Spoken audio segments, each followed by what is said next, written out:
दोस्तों, कैसे हैं आप सब उम्मीद है अच्छे ही होंगे। आज की कहानी विनय पर है। विनय एक बीमा कंपनी में काम करते थे। उनके साथ आगे क्या क्या होता है तो ये हम जानेंगे कहानी के दौरान। इससे पहले दोस्तों, अगर आप पहली बार इस चैनल पे आए हैं तो अभी सब्सक्राइब करके बेल का बटन ज़रूर प्रेस करें ताकि मेरे आने वाली हर कहानी सबसे पहले आप तक पहुंचे। हाँ, अगर आप चाहते हैं मैं आपकी कहानियों को अपनी आवाज़ में सुनाऊं तो आप मुझे इंस्टा पर भेज सकते हैं। मेरी आईडी है 2020 फिज़ा। तो बिना देरी किए कहानी को पूरा सुनने के लिए बने रहें फिज़ा के साथ। विनय एक बीमा कंपनी में काम करते थे। उनकी कंपनी उनको एक जगह से दूसरी जगह ग्राहक से मिलने के लिए भेजती रहती थी, जिसके कारण वो अपना घर एक ठिकाने पर नहीं रख सकते थे। इस बार उनको नेपाल के छोटे से पहाड़ी इलाके में जाना था, करीब 1 महीनों के लिए। इसलिए इस बार उन्होंने अपनी पत्नी को भी साथ ले लिया। परिवार में सिर्फ वो और उनकी पत्नी ही रहती थी। विनय और उनकी पत्नी दोनों नेपाल के लिए निकल पड़े। वैसे भी ठंड का मौसम था और नेपाल में ऊपर से बहुत तेज़ बर्फ़ पड़ रही थी। वे लोग अपने घर पहुंच चुके थे। अपने घर तक पहुंचने के लिए उनको बहुत संघर्ष करना पड़ा, क्योंकि घर छोटे से गांव में एक पहाड़ी इलाके में था, जिसकी वजह से दोनों बहुत थक चुके थे। 12:30 बज चुके थे। जहां वो रह रहे थे वहाँ दूसरे घर एक दूसरों से बहुत दूर दूर थे। बाहर जाड़ों से ठंडी हवा और बर्फ़ गिर रही थी। दोनों अपने रज़ाई में दुबक कर आराम ही कर रहे थे कि अचानक उनको लगा कि किसी ने उनके घर का दरवाज़ा खटखटाया है। फिर उन्होंने सोचा कि क्या पता तेज़ हवा चलने की वजह से ऐसा हो रहा हो, इसलिए उन्होंने देखा उसको अनदेखा कर दिया। अगली सुबह विनय जिस काम के लिए आया था उसके लिए वो निकल पड़ा। उसकी पत्नी घर में अकेले ही थी। उसको समझ नहीं आ रहा था कि वो घर में बैठे वक्त कैसे बिताए। उसने सोचा कि चलो क्यों ना बाहर जाकर ही कुछ देख लिया जाए। बाहर ठंड तो थी पर हवा नहीं चल रही थी, इसलिए उसने अपना स्वेटर पहना और बाहर निकलने को तैयार हो गई।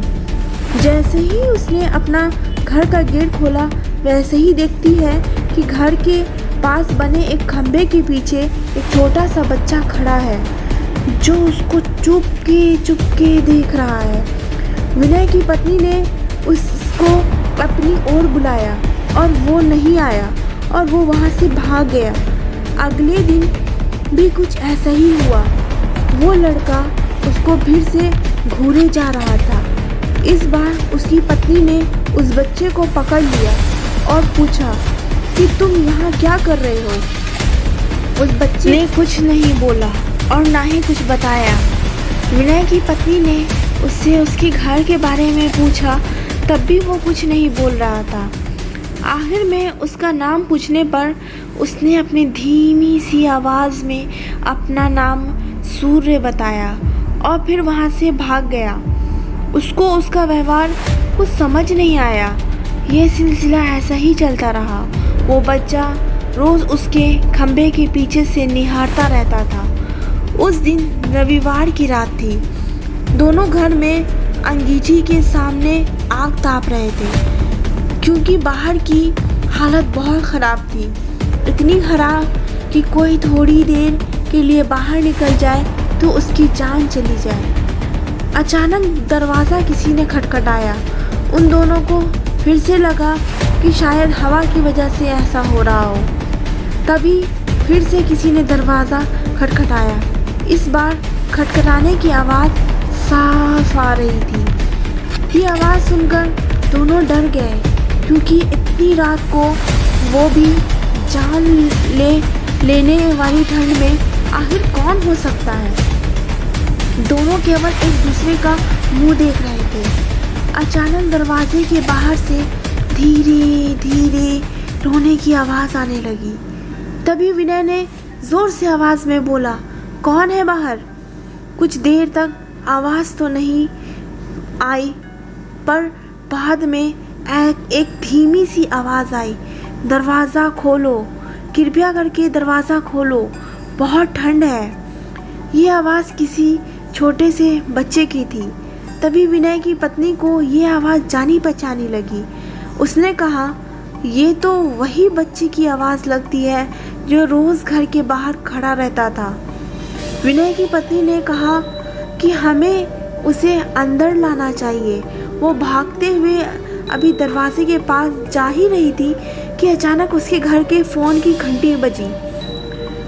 फ़ोन एक पड़ोस में रहने वाली औरत का था, जिससे आज ही विनय की पत्नी मिलकर आई थी। विनय की पत्नी ने फ़ोन उठाया। वहाँ से उस औरत की आवाज़ आई, हेलो जी, मैं आपको बताना भूल गई थी कि अगर आपके घर के बाहर कोई भी दरवाज़ा खटखटाए तो उसको मत खोलना। विनय की पत्नी ने कहा कि अभी मेरे घर के बाहर एक बच्चे की आवाज़ आ रही है जो दरवाज़ा खोलने को कह रहा है। तभी उस औरत ने कहा कि नहीं, आप बिल्कुल मत खोलना, वो असल में एक आत्मा है। यहाँ जब तेज़ आंधी और ठंड पड़ती है वो तब सबके घर के बाहर जाता है और दरवाज़ा खोलने को कहता है। वो ठंड का बहाना बनाता है और दरवाज़ा खुलवाने की कोशिश करता है। अगर कोई गलती से भी दरवाज़ा खोल देता है तो वो अगले दिन बर्फ़ में दबा हुआ मिलता है। ये सुनते ही जैसे उनके पैरों से ज़मीन ही खिसक गई। वो सोचने लगी कि जो बाहर दरवाज़ा खटखटा रहा है वो असल में एक आत्मा है। उन्होंने दरवाज़ा नहीं खोला। अगले दिन ही वो दोनों भागकर पड़ोसी के पास गए और पूरे मामले के बारे में पूछा। उस औरत ने बताया कि इस गांव में एक परिवार रहता था। पहाड़ टूटने की वजह से उस परिवार का विनाश हो गया। बस एक बच्चा बच गया। वो दूसरों के घर जाकर खाना मांगता। एक दिन बहुत ज़ोरों की आंधी आई। वो बच्चा गुहार लगाता रहा, पर किसी ने भी उसकी गुहार नहीं सुनी। ठंड की वजह से सब अपने घरों में दुबके हुए थे। कल सुबह होने पर उस बच्चे की लाश बर्फ़ में अकड़ी हुई मिली। आज भी कभी भी ज़ोरों से बर्फ़ की आंधी आती है तो उसकी आत्मा सबके घर के पास आती है और गुहार लगाती है। ये सब सुनकर दोनों हैरान रह गए, लेकिन वो वहाँ 1 महीने जब तक रहे तब तक 3-4 बार उनके साथ ऐसा ही हुआ। लेकिन विनय का काम ख़त्म हो जाने पर वो वहाँ से चले गए। पर विनय की पत्नी में दिमाग में एक रहस्य हमेशा बना रहा कि उस घटना के बाद जो बच्चा उसे रोज़ घर के बाहर दिखता था वो कभी नहीं दिखा। अब बढ़ते हैं दूसरी कहानी की तरफ। मैं आपको अपने दोस्त नीलेश की बहन नीलिमा और उसकी साली नीतू की आप बीती आप लोगों को बताना चाहती हूँ। कुछ दिनों पहले नीलेश ने मुझे बताया था कि उसकी बहन की मौत हो गई है। ये सुनकर मैं बहुत दुखी हो गई। मैंने उसकी मौत का कारण पूछा तो उसने पूरी घटना मुझे सुनाई। कुछ दिनों पहले नीलेश उसकी बहन नीलिमा और साली नीतू के साथ कहीं घूमने गए थे। नीलेश की बहन और नीतू दोनों बहुत अच्छी दोस्त थी। लौटते वक्त काफ़ी रात हो गई थी। रास्ते में उसकी बहन की तबीयत ख़राब हो गई थी। उसे काफ़ी ठंड लग रही थी। हमारा घर अभी भी 100 किलोमीटर दूर था और रास्ते में कोई भी रुकने की जगह नहीं मिल रही थी। थोड़ी देर के बाद हमें एक होटल दिखाई दी तो नीतू ने होटल में रुककर उसकी बहन को आराम देने को कहा। उस होटल के काउंटर पर हमने जब रूम के लिए पूछा तो उसने बताया कि सभी रूम फुल थे, क्योंकि उस रास्ते पर केवल वही एक ढंग की होटल थी। लेकिन तभी होटल के मैनेजर ने बताया कि एक रूम खाली है, रूम नंबर 13। हमने उस समय अंधविश्वासी वाली बातों को ना सोचकर रूम ले लिया। जैसे ही आप लोग जानते हैं कि रूम नंबर 13 को अशुभ माना जाता है और कई होटलों में इस नंबर का कोई रूम नहीं होता। लेकिन ये होटल कई साल पुराना था। जैसे ही वो तीनों उस रूम में गए तो उन्हें नेगेटिव एनर्जी महसूस हुई। उस रूम की कंडीशन तो ठीक थी, लेकिन ऐसा लग रहा था जैसे वर्षों से यहाँ कोई रहने नहीं आया हो। उन्होंने कुछ ज़्यादा नहीं सोचा। अब वो अपनी बहन नीलिमा के लिए काउंटर से पेन किलर लेने को गया। काउंटर से टैबलेट लेकर जैसे ही रूम में आया तो देखा कि उसकी बहन बालकनी में खड़ी बातें कर रही थी। नीलेश ने सोचा नीतू और उसकी बहन दोनों बालकनी में बातें कर रही हैं, लेकिन जैसे ही उसके पास गया तो उसकी बहन के अलावा कोई नहीं था। उसने उसकी बहन से पूछा कि तुम किससे बातें कर रही थी, तो उसने सिर्फ सर हिलाकर मना कर दिया। तभी नीतू वॉशरूम से आई। नीलेश घबरा गया कि अगर नीतू वॉशरूम में थी तो नीलिमा किससे बातें कर रही थी। नीलेश ने नीलिमा की टैबलेट दी और सोने जाने को कहा। अब नीतू और नीलिमा दोनों बेड पर सो गए और नीलेश सोफे पर सो गया। सुबह जब क्लीनर कमरे की सफाई के लिए आया तो दरवाज़ा खुला था और वो जब अंदर आया तो देखा कि कमरे में खून ही खून था और नीलिमा मर चुकी थी। क्लीनर ज़ोर ज़ोर से चिल्लाया तो मेरी नींद खुल गई और देखा कि नीलिमा की मौत हो चुकी थी और नीतू बेहोश हो गई। नीलेश ज़ोर ज़ोर से रोने लगा और मैनेजर को बुलाया। मैनेजर ने तुरंत एम्बुलेंस को बुलाया और दोनों ही हॉस्पिटल ले गए। नीलिमा तो मर चुकी थी, लेकिन नीतू को थोड़ी देर में होश आ गया। जैसे ही नीतू को होश आया तो उसके पीछे उसकी बहन की आत्मा थी जो उससे बोल रही थी, तूने मुझे मार दिया। ये कहकर वो गायब हो गई। नीलिमा काफ़ी बुरी तरह डर गई।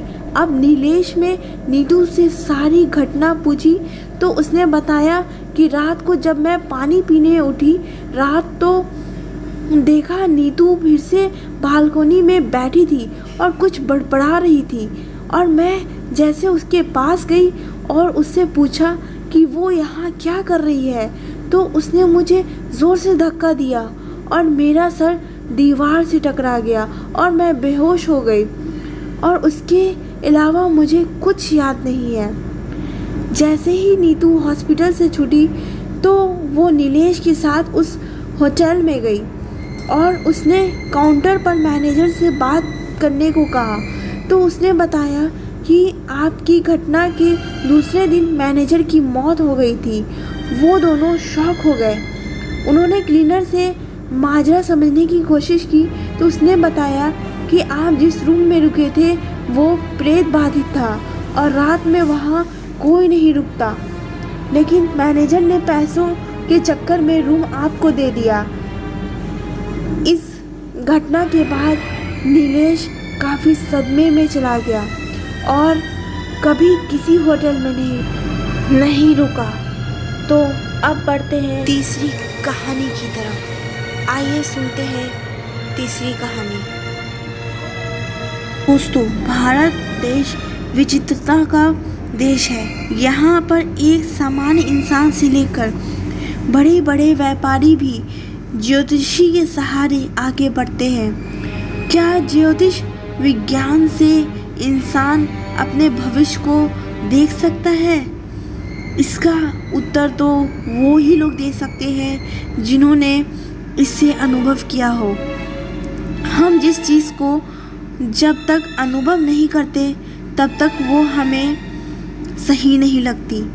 जैसे किसी इंसान की नौकरी नहीं लग रही हो और वो किसी ज्योतिषी के कहने पर अपने दैनिक जीवन में कुछ बदलाव करता है और संयोग से उसकी नौकरी लग जाए तो वो इंसान ज़िंदगी भर इसे ज्योतिषी का चमत्कार ही समझेगा, और जिसने इसका अनुभव नहीं किया हो वो इसे बकवास मान सकते हैं। लेकिन आज तो हम आपको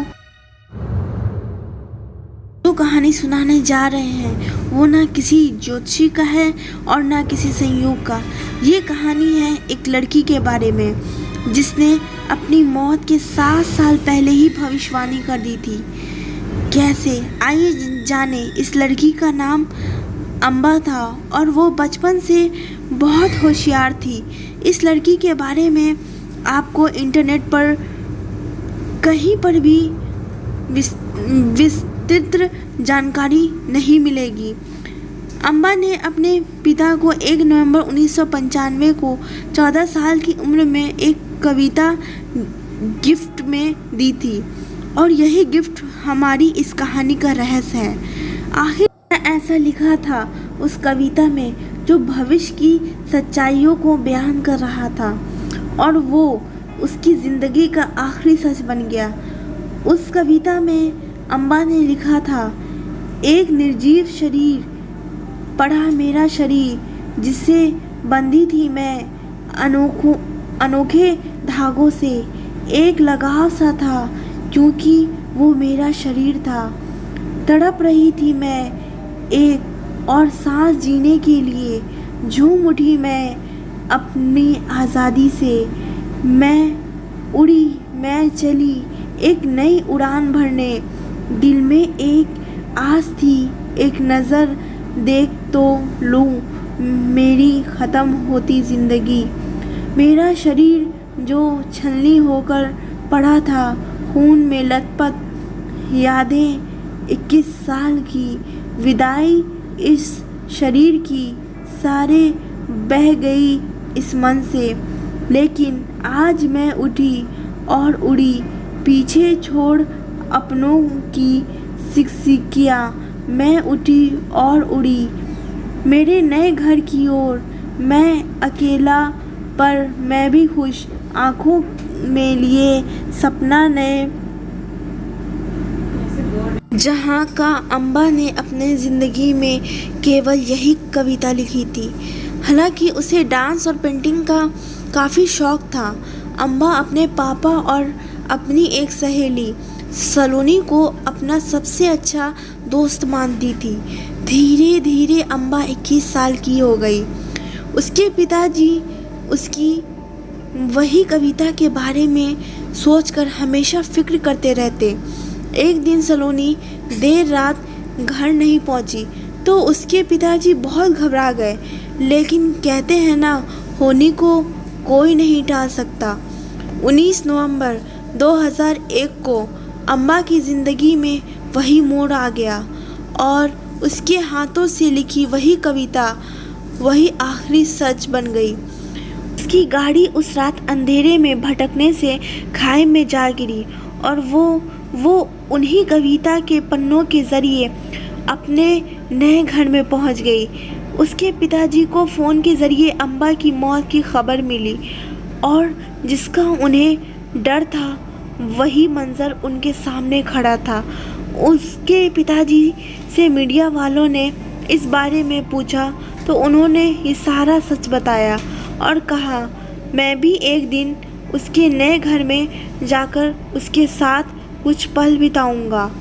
कविता लिखते वक्त क्या अम्बा जानती थी कि वो मरने वाली है, या किसी ताकत ने उसका हाथ पकड़कर उसकी मृत्यु की तारीख लिख दी थी? और हुआ भी बिल्कुल वैसा जैसा उसने 7 साल पहले अपनी कविता में लिखा था। इस तरह के सवालों के आगे कोई विज्ञान या लॉजिक काम नहीं करता है और हम ये मानने पर मजबूर हो जाते हैं कोई ताकत है, कोई शक्ति है जो हमसे ज़्यादा जानती है और वो बराबर हमें चेतावनी देती है। बस हम नहीं समझ पाते उन इशारों को, मानो या ना मानो। बढ़ते हैं दोस्तों चौथी और आखिरी कहानी की तरफ। ये कहानी एक काली डायन के बारे में है। डायन। ये कहानी एक डायन की है, काली डायन इस कहानी का नाम है। दोस्तों, मैंने यह कहानी बनाकर नहीं लिखी। यह कहानी एक सचमुच की घटना है जो कि मैंने अपनी दीदी से सुनी है और बहुत पुरानी है। कुछ लोगों का मानना है कि भूतों का कोई अस्तित्व नहीं होता। लोग जानते हैं भगवान का अस्तित्व है तो भूतों का क्यों नहीं। सभी ने रामायण और महाभारत जैसे ग्रंथों में पढ़ा या किसी ने सुना होगा कि भगवान जब इस धरती पर थे तभी भी भूत पिशाच हुआ करते थे। भगवान निराकार है। निराकार का अर्थ होता है जिसका कोई आकार नहीं होता। जो लोग जिस रूप में भगवान को पूजते हैं, भगवान उसी रूप में उसे दिखाई देते हैं। तो प्रेम से बोलिए भक्त और भगवान की जय। और समय व्यर्थ ना करते हुए मैं आपको अपनी कहानी की ओर ले चलती हूँ। बहुत पुरानी बात है, जब पानी के ज़्यादा साधन नहीं हुआ करते थे तो लोग कुएं, बावड़ी, तालाब आदि से पानी पिया करते थे। तो यह कहानी भी एक तालाब की है जो कि उस काली डायन के जादू से अमृत से जहर बन गया था। यह डायन कैसे बनी, कैसे इस तालाब का पानी जहर बन गया, मैं यह कहानी आपको बताती हूँ। एक गांव में एक औरत के कोई बच्चा नहीं था। वह औरत गांव के मुखिया की पत्नी थी। उसकी शादी को काफ़ी समय हो गया था। सब लोग उसे बांझ कह रहे थे। सारे गांव वाले उसका मुंह भी नहीं देखना चाहते थे। कहते थे कि इसका मुंह देख लिया तो पूरा दिन बेकार चला जाएगा। पर मुखिया की पत्नी थी इसलिए लोग थोड़ी बहुत बातचीत कर लिया करते थे। एक दिन गांव में एक फकीरा बाबा भीख मांगते हुए आ पहुंचता है तो वह बातों ही बातों में उसका हाथ देखने लगता है और कहता है, आपको बच्चा नहीं है? वह बोली, आपको कैसे पता चला? वह बोला, हम हस्तरेखा में निपुण हैं और हस्त देखकर यह बता सकते हैं कि क्या होने वाला है, वह क्या होगा। अच्छा, तो यह बताओ कि मेरा बच्चा कब होगा? तो उसने कहा, आपको भगवान ने तो बच्चा नहीं दिया, पर मैं एक रास्ता बताता हूँ, वह सुनो। अमावस्या की रात को किसी एक ऐसी लड़की की बलि पीपल के पेड़ के नीचे दे दो जो अपने माँ बाप का इकलौता पुत्र हो और उसके खून से अपना बाल धोना। फिर कहना, ए प्यासी आत्माओं, यह बलि मेरी तरफ से स्वीकार करो और मुझे एक पुत्र दे दो। एक लोटे में उस कुएं का पानी भरकर उसमें उसके शरीर की 2 बूंद मिलाकर खून पी लेना और उस लड़के के सिर के बाल अपनी साड़ी की गांठ में बंधे रखना तो तुम्हें अवश्य एक पुत्र पैदा होगा। इतना कहकर वह वहाँ से भिक्षा लेकर चला गया। उस दिन के ठीक 3 दिन बाद अमावस्या थी। उस औरत ने वही किया जो उस बाबा ने बताया था। उसने अपनी देवरानी के लड़के की बलि दे दी और खून की 2 बूंदें पानी में मिलाकर खुद पी लिया और उस सिर के कुछ बाल को काटकर अपनी गांठ में बांध लिया और बिना पीछे मुड़े अपने घर आ गई। सुबह गांव वालों को पता चला कि मुखिया के भाई के बेटे को किसी ने मार के वहाँ फेंक रखा है। जब यह बात मुखिया और उसके भाई ने सुनी तो वह नंगे पैर दौड़ पड़े। धीरे धीरे सारा गांव इकट्ठा हो गया। उस लड़के की माँ का रो रो कर बुरा हाल हो चुका था। तब किसी व्यक्ति ने हिम्मत जुटाकर उसे सिर को धड़ से जोड़ा और उसे नदी में बहाने की सलाह दी। वैसे ही किया। लोगों ने उस लाश को पानी में बहा दिया। सब लोग यही कह रहे थे, किसने किया ये सब, कैसे हुआ? सब लोगों के लिए यह घटना चिंता का विषय बन गई थी। जब मुखिया घर पहुंचा तो क्या देखता है कि उसकी पत्नी तो पकवान बना रही थी।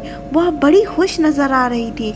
मुखिया ने क्रोध में कहा, क्या तुम्हें इस बात का बिल्कुल भी दुख नहीं है कि हमारे भाई का बेटा मर गया है? वह पहले ऐसी नज़रों से देखी जैसे कि उसे मार ही डालेगी, फिर कहने लगी, लड़का उसका मरा है, मेरा नहीं, मैं क्यों शोक मनाऊं? और हंसने लगी और कहने लगी, तुम पागल हो, तुम्हें तो खुश होना चाहिए कि अब तुम्हारे भी एक पुत्र आने वाला है, और यह जानकर और खुशी होगी कि वह एक जायदाद का इकलौता वारिस होगा। हा हा हा। वह फिर ऐसे हंसी। यह देखकर मुखिया से रहा नहीं गया और उसे जान से मारने के लिए तलवार उठाने चला गया। वह अंदर तलवार ढूंढ रहा था पर तलवार नहीं मिली। जब वह पत्नी खाना बना रही थी तभी उसके पति की नज़र लथपथ तलवार पर पड़ी और उस पर खून लगा है।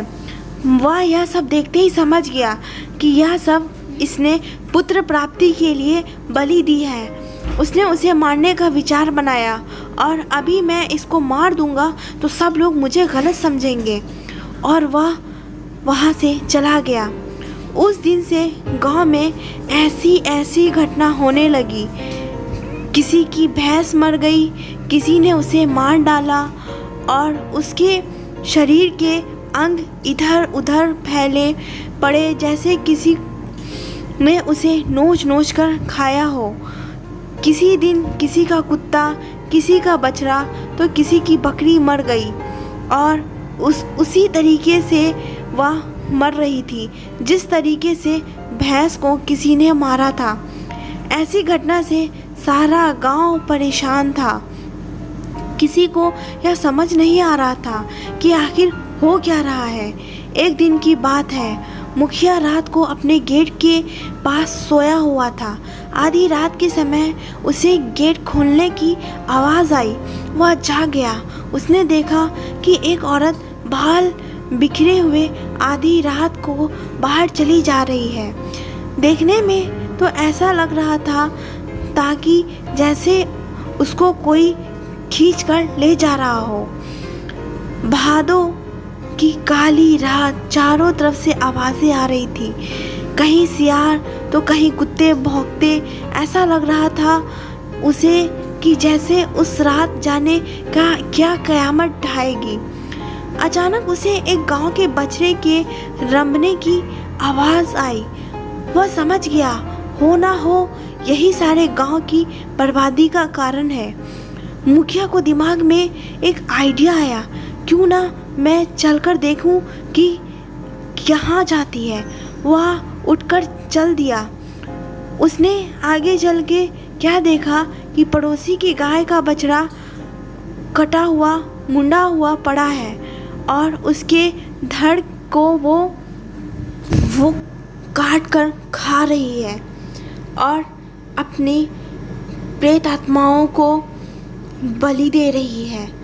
ये देखकर उसका पति पूरे गांव को बुला लेता है और गांव वाले ये देखकर उसे ज़िंदा जला देते हैं और उसके शव को कुएं में डालकर बहा देते हैं। तभी से वो कुआं श्रापित हो जाता है और जाते जाते वो काली डायन श्राप देकर जाती है कि जो भी इस कुएं का पानी पिएगा वो तुरंत ही मर जाएगा, कभी ये गांव फल फूल नहीं पाएगा। जो भी शादीशुदा जोड़ा अपने बच्चे को जन्म देने वाला होगा वो कभी भी जीवित नहीं रहेगा और वो भी उसकी तरह हमेशा बांझ रहेगा। हेलो दोस्तों, तो कैसी लगी आपको ये चारों कहानियाँ? अगर आपको पसंद आई है तो मुझे कमेंट बॉक्स में कमेंट करके ज़रूर बताएं। अगर मेरे चैनल पर नए आए हैं तो सब्सक्राइब करना ना भूलें। बगल में पड़े बेल आइकन को ज़रूर प्रेस करें और अपनी कोई भी कहानियाँ या फिर कोई भी एक्सपीरियंस मुझसे शेयर करना चाहते हैं या मेरी आवाज़ में सुनना चाहते हैं तो प्लीज़ मुझे कमेंट बॉक्स में या इंस्टा पे मुझे कहानी भेज सकते हैं। तब तक के लिए दोस्तों, ये रहे फ़िज़ा के साथ।